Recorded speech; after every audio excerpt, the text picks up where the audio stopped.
kashin nun Calvaria ini na tu alange kanun na Krista isuahi itam thi na aloni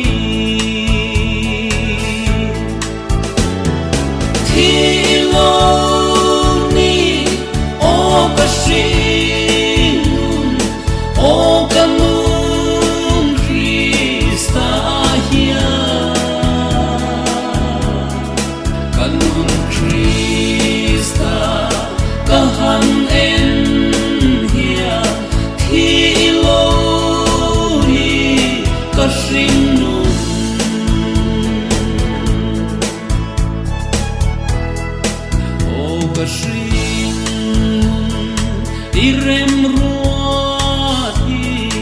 kalal rem ruah anilo lal ni rong hi kabol theilo kashing nun min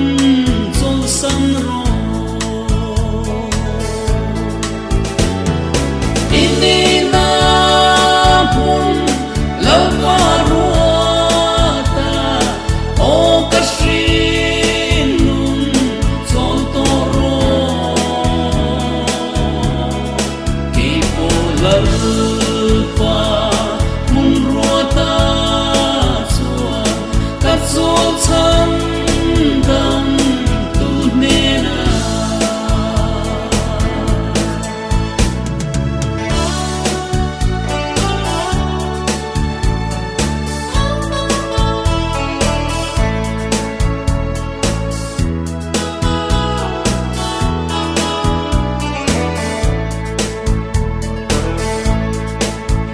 kashin nun nuai lama chua kei chung lam chua kani du thu hun thei reng kan ni lo kanun Krista ithina Suana pun kohar pan ro kahong tangi lalnena kat suana va khopui pan min